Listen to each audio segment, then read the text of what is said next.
Hello everybody, in this video I'm going to show you how to fix this annoying error on Fortnite for the PC. There are two different working methods, so try not to skip any steps. The first method is to go into the search bar on the bottom left and type in CMD. You'll see command prompt come up, right click on this and hit run as administrator and hit yes.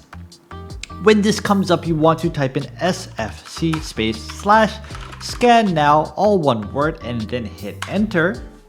After you have done this, what this will do, this will scan all of the files on your Windows system and look for any files that might be corrupt and automatically replace them. It's very useful.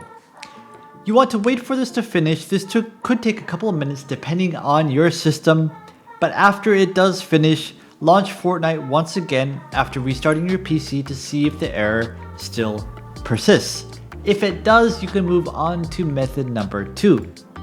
Method number two. I'm gonna put a link in the video description below, but you'll be taken to this Visual C++ website. On the left hand side, you're gonna see a button to download. Click on this button. After you have done that, go into your download directory and you'll see a zip file that looks something like this. Right click on this and hit extract all.